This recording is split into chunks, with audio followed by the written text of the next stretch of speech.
Então, em Sena, eu busquei construir uma carreira com solidez e segurança. Em Quadra, eu dei o melhor de mim para ter o máximo de performance. Na Genial, performance e segurança andam juntas para você investir melhor. O aplicativo é simples de usar. Você tem as melhores opções de investimento para investir com mais rentabilidade. Se você quer investir com segurança e performance campeã, escolha a Genial Investimentos. Boa.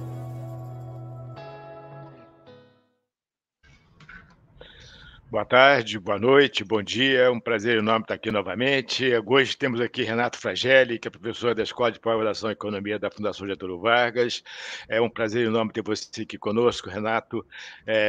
Muito obrigado por ter aceito o nosso convite. Quer dizer, bom dia, né? Boa tarde, dependendo da hora que as pessoas estiverem vendo essa nossa conversa.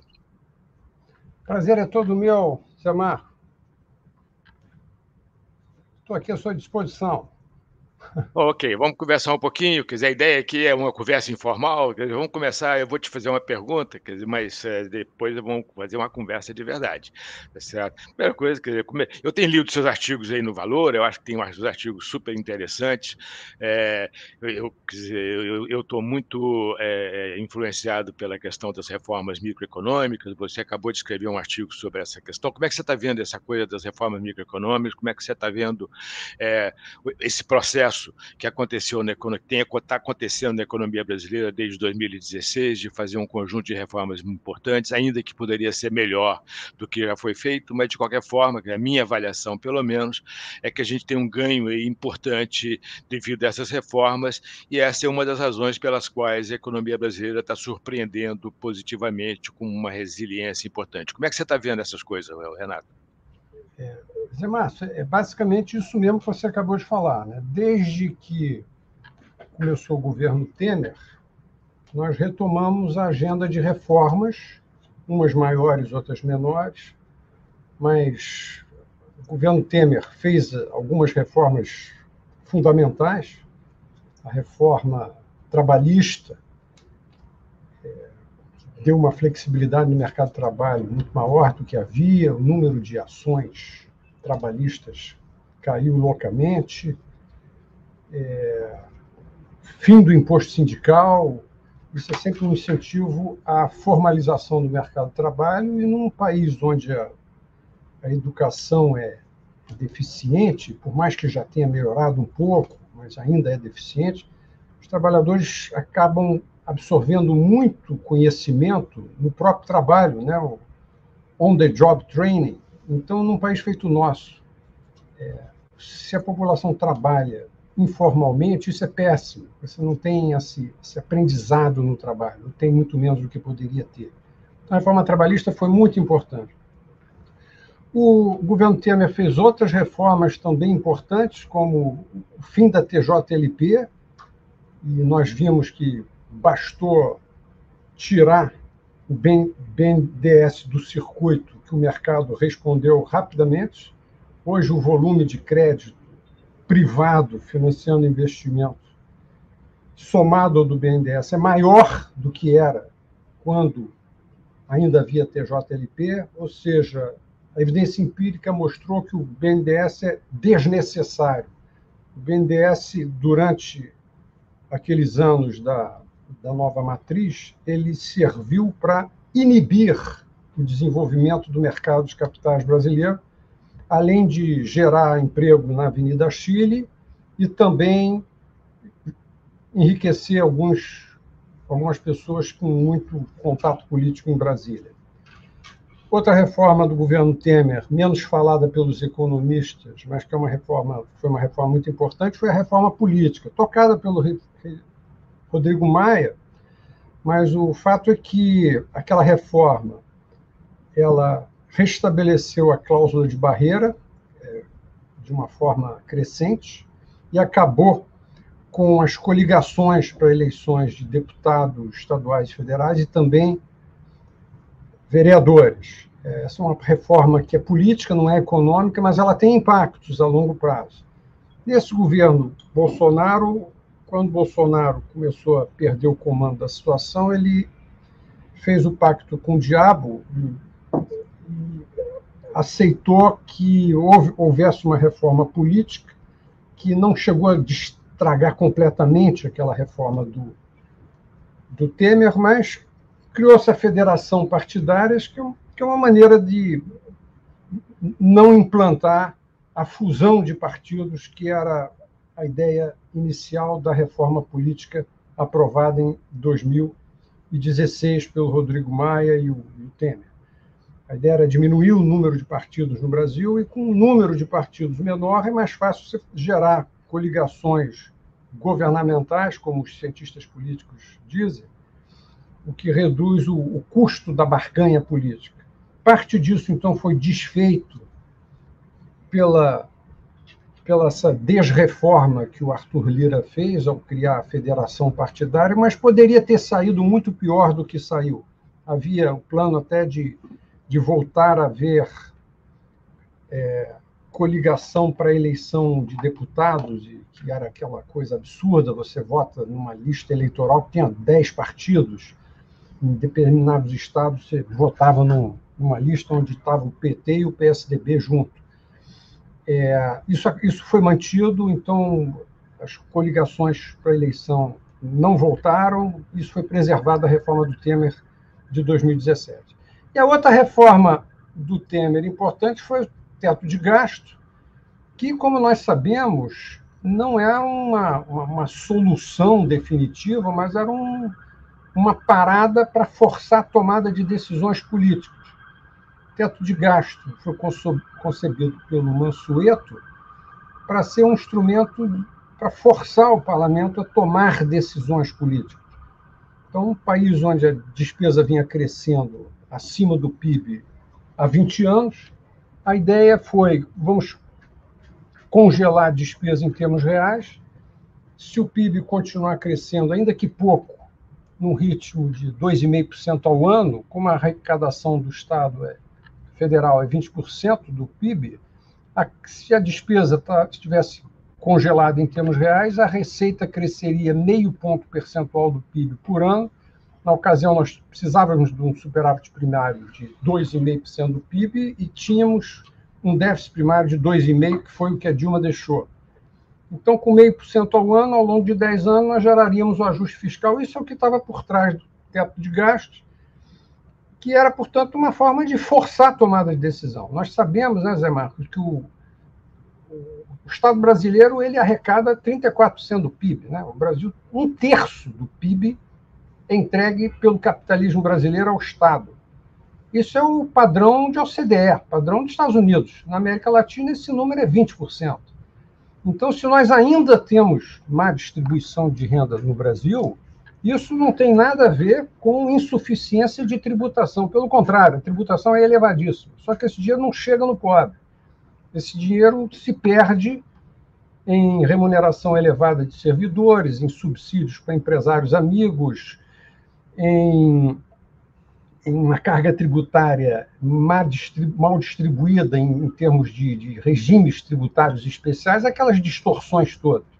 Então, a ideia de ter um teto de gastos é forçar a distribuição das despesas. E um outro aspecto muito importante no Brasil, o teto de gasto, no fundo, tinha como objetivo enfrentar isso, é que o Brasil tem uma característica, né? Você que sabe disso, Zé Márcio, mas talvez quem está nos ouvindo não saiba, que o Estado tributa bem, só que na hora de usar o dinheiro, ele devolve para as mesmas pessoas que pagaram. Então, o dinheiro não chega bem ao pobre. É pouco dinheiro gasto em serviços públicos que atingem a população e muito dinheiro pago em aposentadorias elevadas, em subsídios, em isenções fiscais, enfim.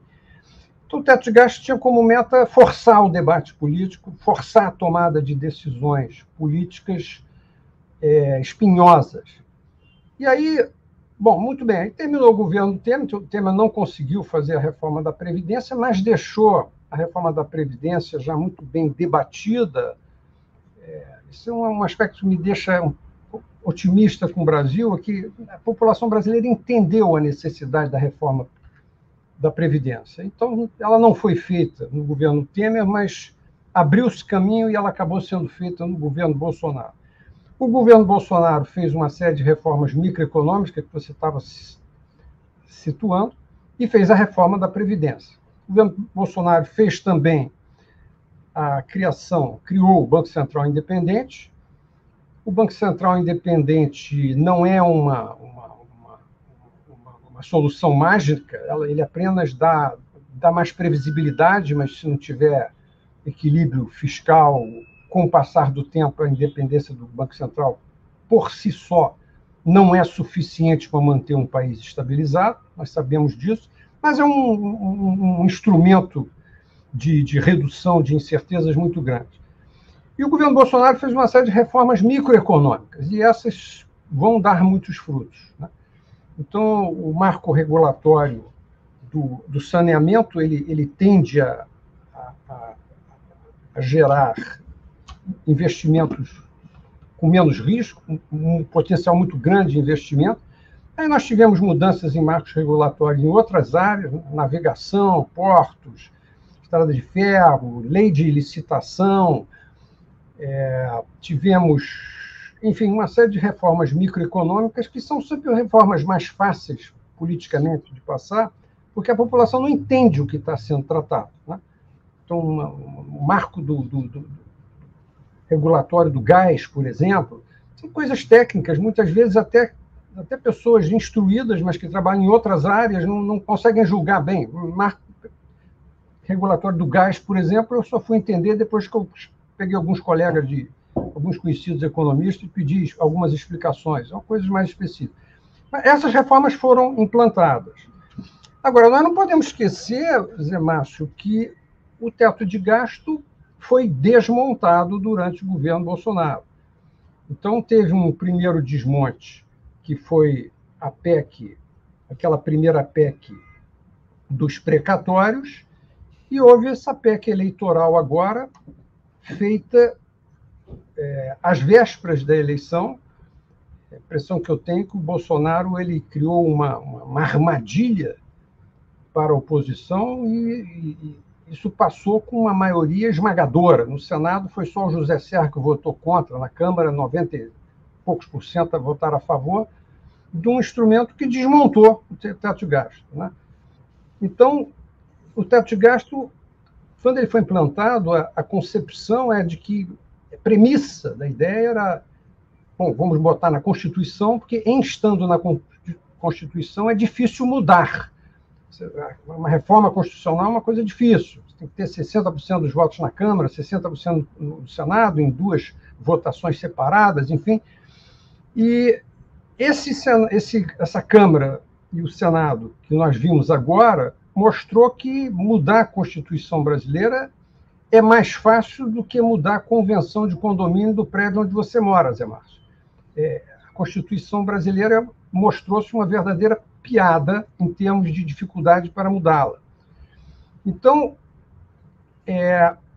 muita gente, muitos economistas de outras correntes, não pessoas feitas eu e você, eram radicalmente contra o teto de gasto, previam que ia dar problemas, mas eu acho que o problema não era o teto de gasto em si, mas a abordagem que foi conduzida. E agora nós chegamos num momento onde não existe mais credibilidade para dizer vou fazer ajuste. Quando você pensar no teto de gasto, né, o governo Temer prometeu que ia parar de aumentar despesas, mas não houve corte nenhum em termos reais. O que houve foi parou-se de crescer o gasto. O gasto, em termos reais, ficou constante, não houve redução de gasto em nenhum momento, né?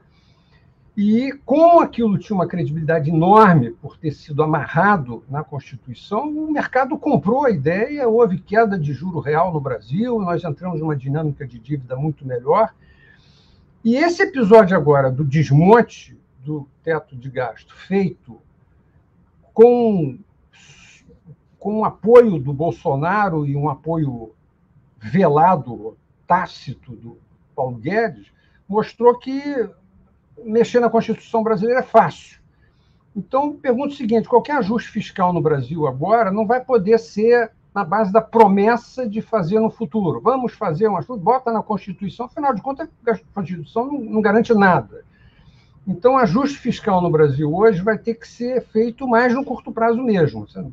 O mercado não acredita no futuro, porque não dá para acreditar. Qual é o documento que tem força maior do que a Constituição? Se mesmo a Constituição pode ser modificada segundo o governante de turno, não há motivo para se acreditar em documentos, né? Então, tem que começar a fazer ajuste no curto prazo. Então, Zé Marcos, para devolver a palavra para você, o Brasil fez reformas desde o fim do governo Dilma, mas uma parte dela foi enfraquecida agora, nesses 2 episódios, com o teto de gastos. Vamos ver o que vai prevalecer de agora em diante. Temos que ver qual vai ser. Tudo indica que Lula vai ganhar, e nós temos que ver qual é o Lula que vem aí, se é o Lula do Palote ou o Lula do Guido Mantega. Bom, deixa eu passar a palavra para você, Zé, para eu não ficar aqui num monólogo. Não, Frangeli, eu concordo inteiramente com você. Na verdade, até vou mais além. Quer dizer, pelo que você mesmo falou aí, quer dizer, o fim da TJLP mostrou não que o BNDES é dispensável, mostrou que o BNDES é prejudicial ao crescimento da economia. Tá certo? Esse eu acho que é um ponto importante, porque a existência da TJLP, da taxa de juros subsidiada para as grandes empresas, via BNDES, simplesmente coibia o aparecimento do mercado privado de crédito de longo prazo. Quando a TJLP acabou, esse subsídio acabou, os bancos privados entraram dando crédito de longo prazo, o que gerou quer dizer, que foi super importante para aumentar a taxa de investimento, né? Quer dizer, a taxa de investimento no Brasil saiu de 15% do PIB para 19% do PIB de 2017 até 2021, ou seja, é um crescimento substancial. Quer dizer, eu acho que esse é um ponto importante. A reforma trabalhista foi super importante. A gente tinha aqui, no começo de 2021, a gente estava aqui na Genial com um cenário relativamente otimista, se comparado com o mercado, com a média do mercado, quer dizer, e nosso cenário era baseado em 3 pilares importantes. Primeiro, o pilar, tá certo, era a volta da economia devido à melhora na pandemia, a volta do setor serviço. Na verdade, a gente tinha aqui quer dizer, uma avaliação que tinha muito a ver com o que aconteceu lá depois da gripe espanhola, em 1918, 1919. Você teve uma volta espetacular do setor serviços no mundo como um todo, e a nossa avaliação é que isso iria acontecer no Brasil, quando a pandemia melhorasse. Como a pandemia estava melhorando no final de 2020, tá certo? Início de 2021, nossa avaliação é que 2021 já ia pegar esse processo. O segundo pilar importante, tá certo, era exatamente as reformas constitucionais, né? Quer dizer, as reformas micro e macroeconômicas que foram implementadas aí dos últimos 5, 6 anos, né? Quer dizer, nossa avaliação é que essas reformas iriam aumentar o investimento privado e aumentar a taxa de investimento na economia brasileira. E a gente sabe, quer dizer, que crescimento é fundamentalmente produtividade, e produtividade é fundamentalmente investimento, tá certo? Seja em capital humano, seja em capital físico. Então, nossa avaliação era que a economia ia se apropriar desses ganhos de produtividade que viriam a acontecer devido a essas reformas. Finalmente, quer dizer, o terceiro pilar, esses 2 pilares foram cumpridos, tá certo? Nossa avaliação é que a principal razão pela qual o Brasil está se mostrando tão resiliente aí diante dessa crise internacional importante, econômica internacional importante, é exatamente esses 2 pilares. Mas existia um terceiro pilar, que era exatamente o teto do gasto, cumprir o teto do gasto. E esse pilar foi danificado seriamente, né? Quer dizer, concordo com você, ele foi danificado tanto na questão dos precatórios, quanto agora nessa questão aí da chamada PEC Kamikaze, seja lá como você quer dar o nome, tá certo? Então, concordo inteiramente com você, eu acho que a economia está crescendo menos do que poderia crescer, exatamente porque esse pilar foi danificado. Eu acho que se o teto tivesse sido respeitado, nós teríamos uma taxa de juros menor e uma taxa de inflação menor do que estamos tendo e, consequentemente, mais crescimento. Então, acho que esse é um ponto super importante. Ainda que, pelo menos na nossa avaliação, quer dizer, o efeito do rompimento do teto, né, nesses 2 episódios foi menor do que nós estávamos esperando.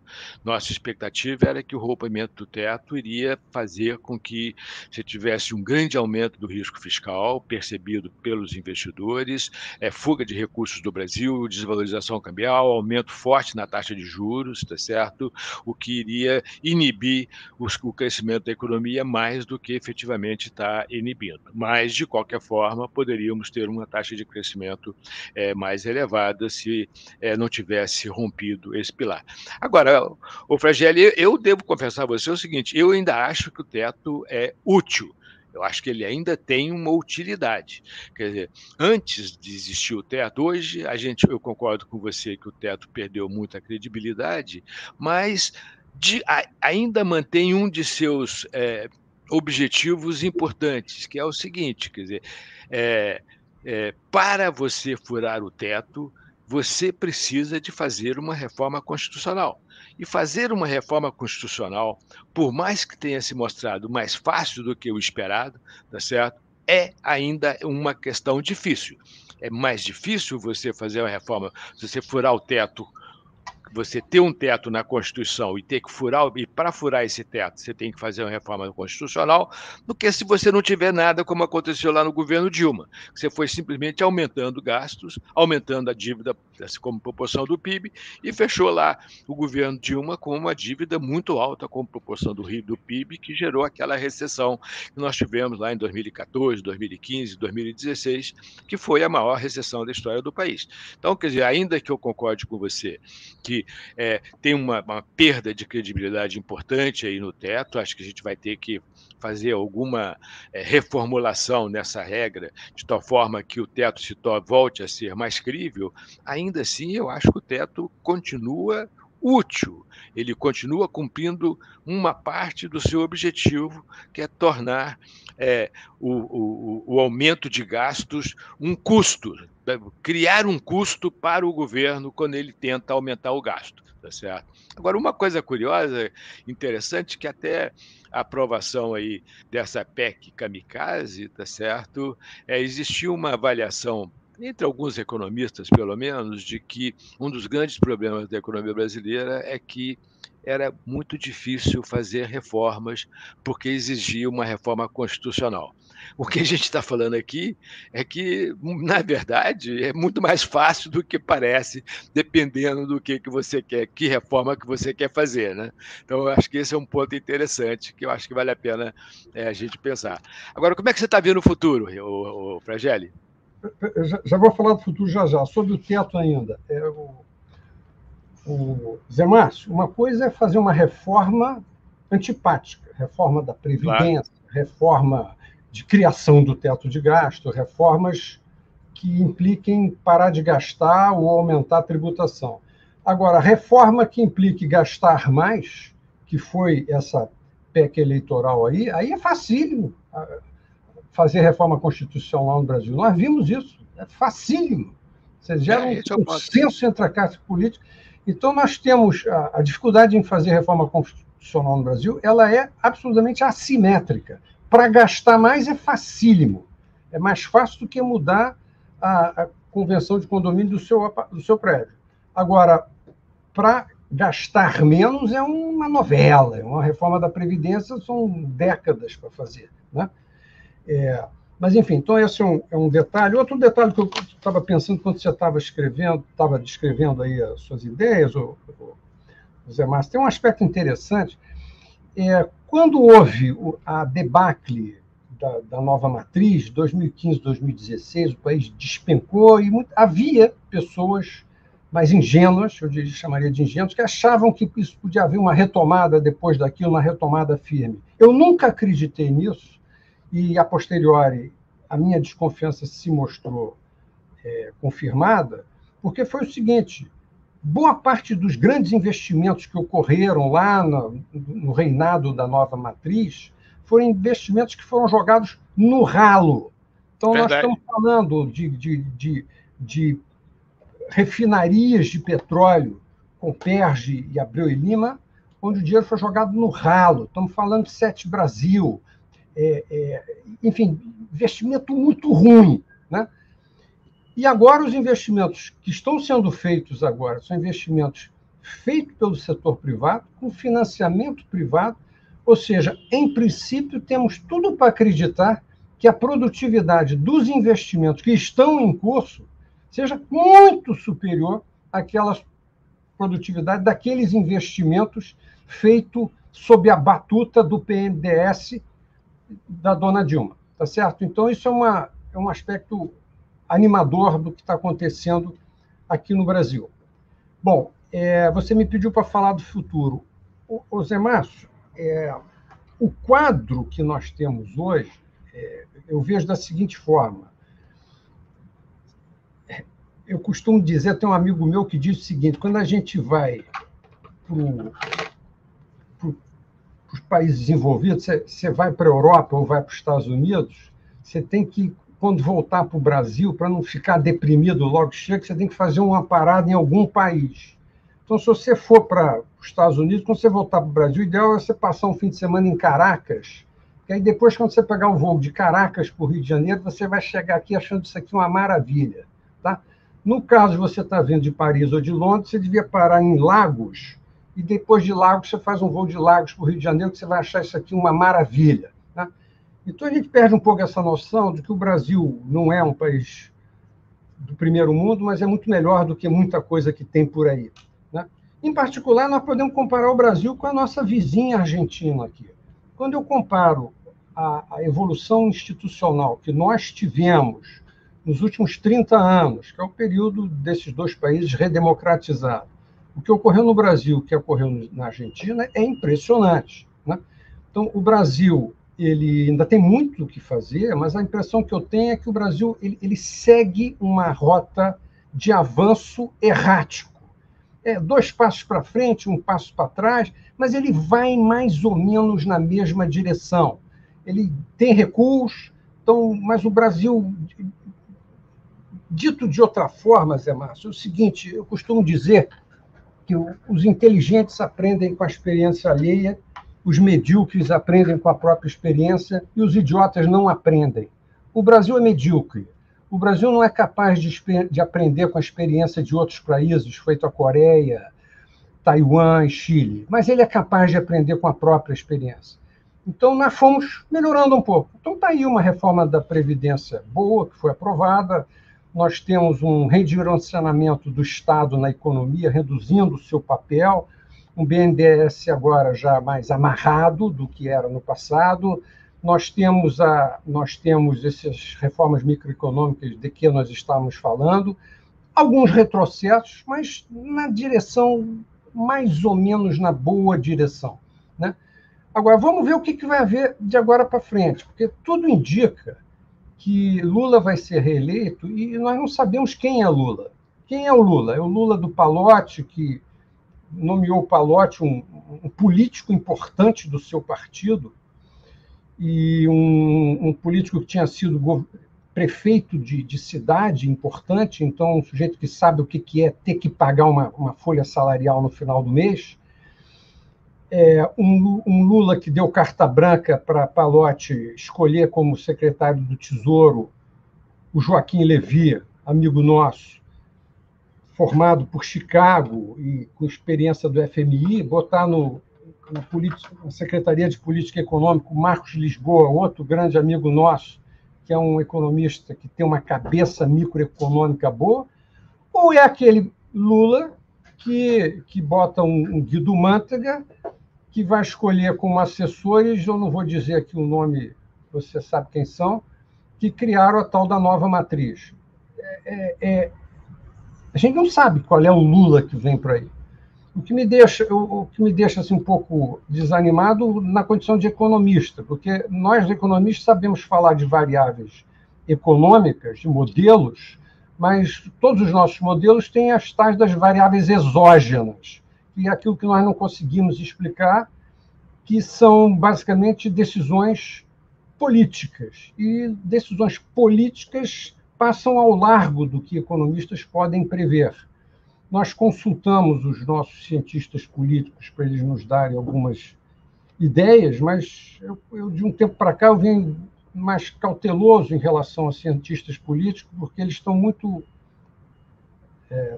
apaixonados. O Bolsonaro ele desperta tamanho asco em todo mundo que os cientistas políticos agora estão achando que o Lula vai ser uma maravilha. Eles esquecem tudo que foi feito durante aqueles anos e acham que só voltar o Lula está tudo resolvido. Eu sou mais cético, eu não acho que vai acontecer isso. Então, Zé Márcio, você me pergunta o que é o futuro? Eu te digo, olha, eu só vou poder começar a responder essa pergunta no momento em que eu souber, por exemplo, quem vai ser o capitão da economia no novo governo Lula. Será que vai ser um ex-governador com força dentro do partido? Ou vai ser um economista oriundo daquela escola lá do interior de São Paulo? Não sei. A gente vai ter que ver. Não, mas o Fragelli tem um ponto importante, né? Quando você olha para trás, 2002, tá certo? Antes da eleição do Lula, lá no começo do ano ele escolheu primeiro o Celso Daniel para ser o coordenador do programa dele. Exatamente. O Celso Daniel tinha sido um prefeito de uma grande cidade do interior de São Paulo, Santo André. Tá certo? Depois ele teve duas chances. Depois o Celso Daniel foi assassinado, ele escolheu o Palocci para ser o coordenador do programa dele. Novamente, foi uma pessoa que tinha sido prefeito de uma grande cidade de São Paulo. Ele não escolheu um acadêmico, como você está dizendo aí, que não sabia fazer conta, que não sabia o que era uma folha de salários, um déficit público, quais são os custos. Tá? Ele escolheu uma pessoa que, bem ou mal, tinha alguma experiência no setor público. Então, ele mostrou lá em 2002 que ele tinha esta preferência. Tá certo? Ele teve duas chances e nas duas chances ele escolheu uma pessoa com esse perfil.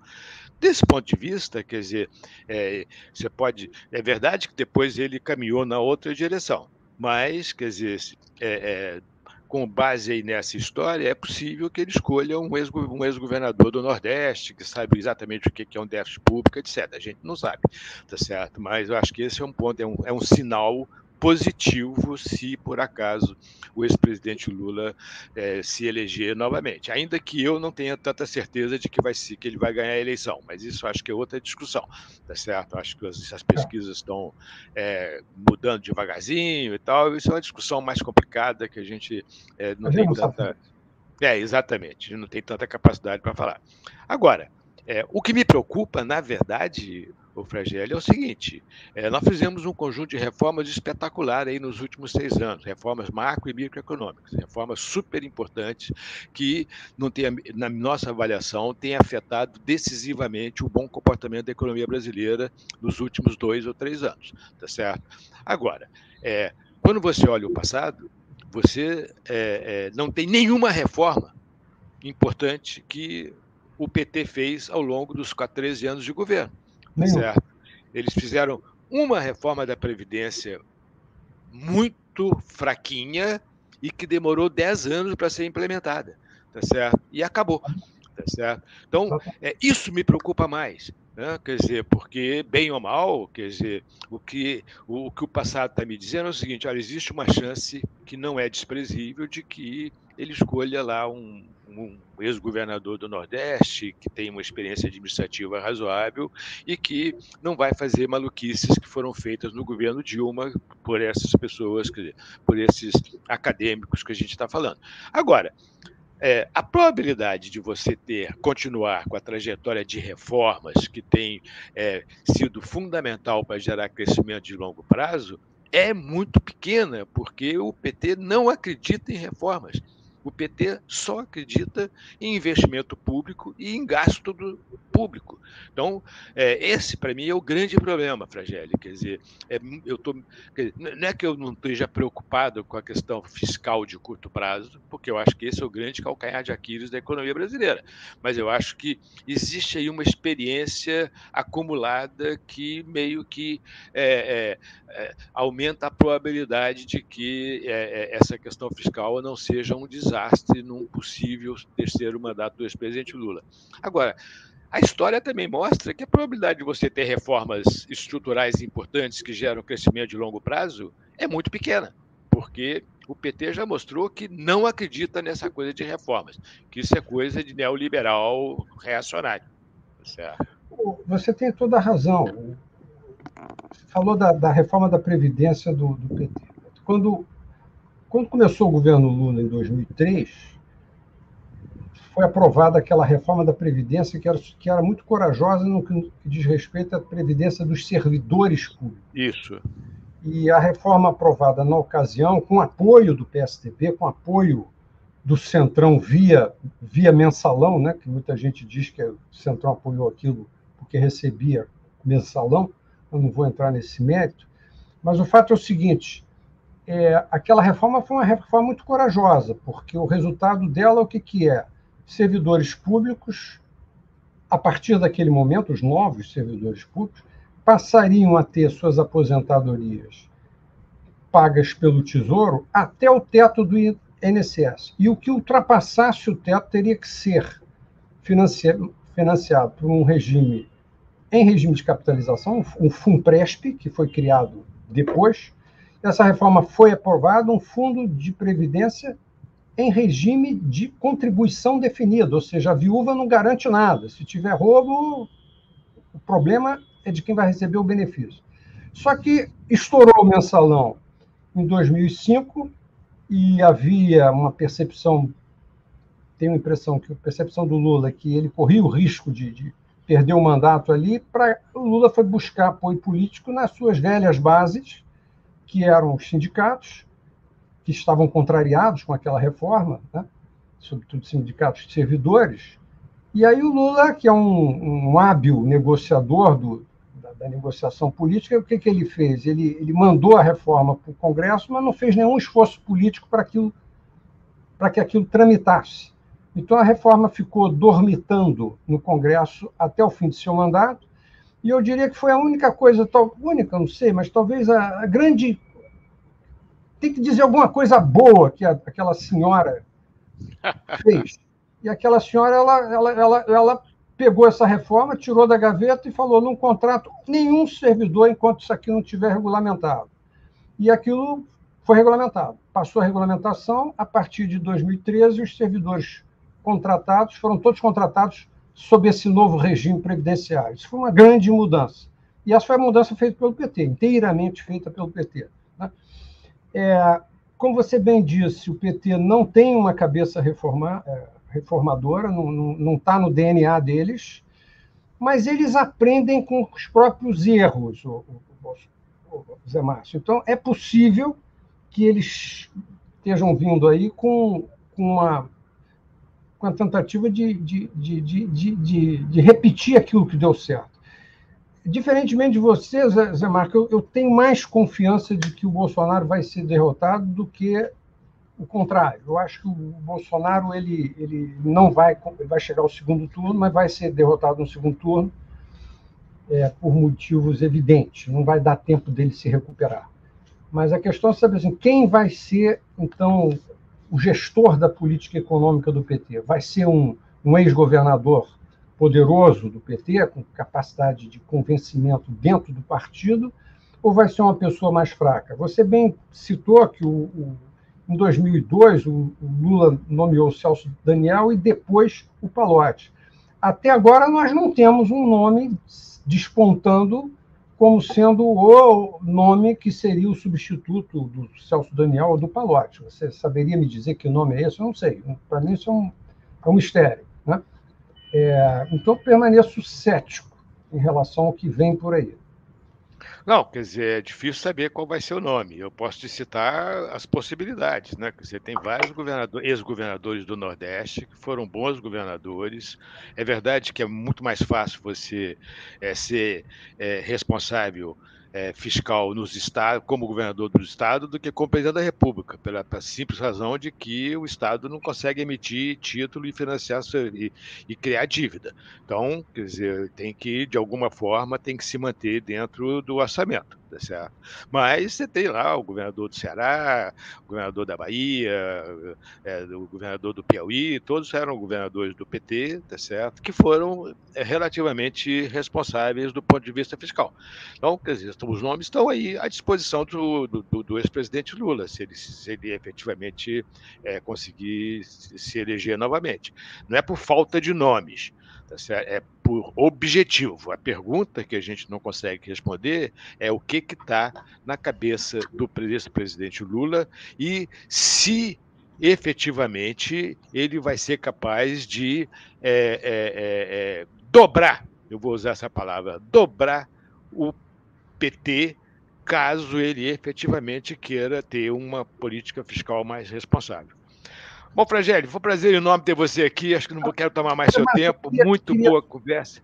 Fala. Uma coisa que nós não falamos aqui, que é o seguinte. Fala.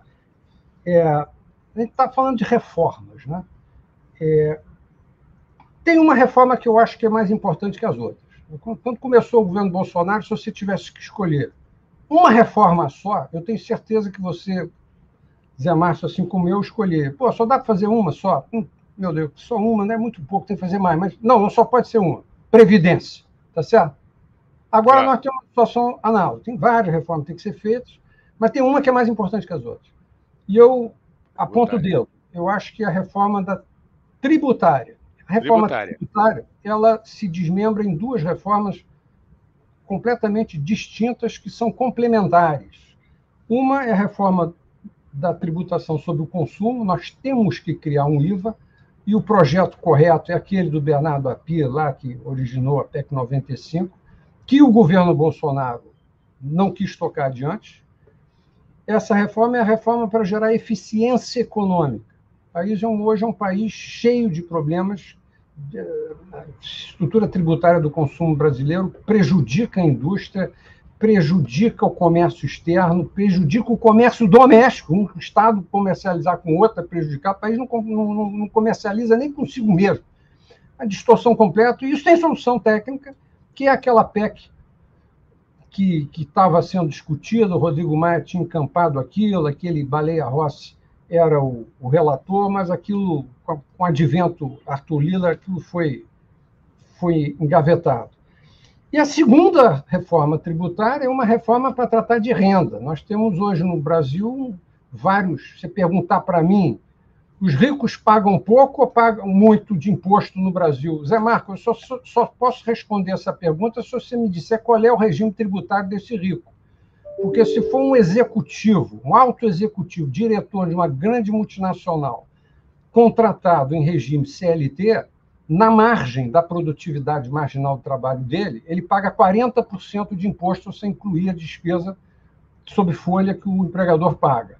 Agora, se ele for um grande economista, consultor, for um grande cirurgião, um grande advogado, então ele não paga nem 15%. Né? Então, é um sistema tributário completamente insano em termos de gerar distribuição de renda às avessas.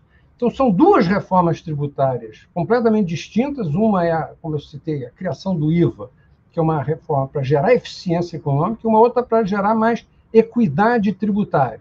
Mas essas duas reformas, elas, para serem tocadas, precisa muita convicção política, e aí é que eu não acredito que o PT faça. Eu concordo com você, não é DNA do PT fazer reformas que exijam tamanha decisão política. Eles provavelmente vão segurar a questão orçamentária para a economia não descarrilhar em crises econômicas, mas daí para mudar a taxa de crescimento de longo prazo do país, isso não está no DNA do PT. Concordo que a reforma tributária é a reforma mais importante, tá certo?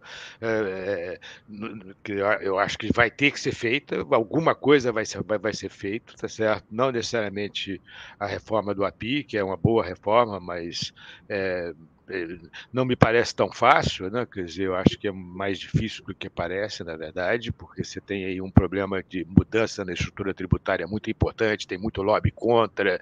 Eu participei um pouco lá no começo dessa discussão e realmente é impressionante, tá certo? A quantidade de lobbies contra e a favor, é difícil de saber, mas de qualquer forma, eu acho que se for um governo PT, eu já falei, eu acho que vai ser pouco provável que você tenha alguma reforma, muito menos essa reforma que é super difícil, tá certo? Então, mas eu concordo com você, eu acho que a gente precisa fazer a reforma tributária o mais rápido possível, senão fica muito difícil você fazer comércio, etc. Bom, Renato, Prazer enorme ter você aqui. Muito obrigado por ter aceito o nosso convite. Foi uma boa conversa, tá certo? Não sei se você quer falar mais alguma coisa. Não. Já falei o que eu tinha que falar. Foi muito agradável, Zé Márcio. Estava devendo essa conversa aqui há muito tempo, por conta desse meu horário de aula aí, mas você conseguiu, com a sua habilidade, fazer esse encontro num outro horário que me permitisse participar. Agradeço a você e estamos aí para... Vamos ver o que vai acontecer. Mais adiante a gente conversa de novo, porque vem muita informação nova aí nas próximas semanas. Isso aí, vamos lá na frente a gente volta, tá certo? Um abraço, obrigado. Tchau. A Genial foi indicada ao prêmio Reclame Aqui. Isso é um grande reconhecimento para as empresas que mais respeitam, valorizam e oferecem atendimento de excelência aos seus clientes. E por isso, a gente pede o seu voto para conquistar esse prêmio. É bem rápido, basta clicar no link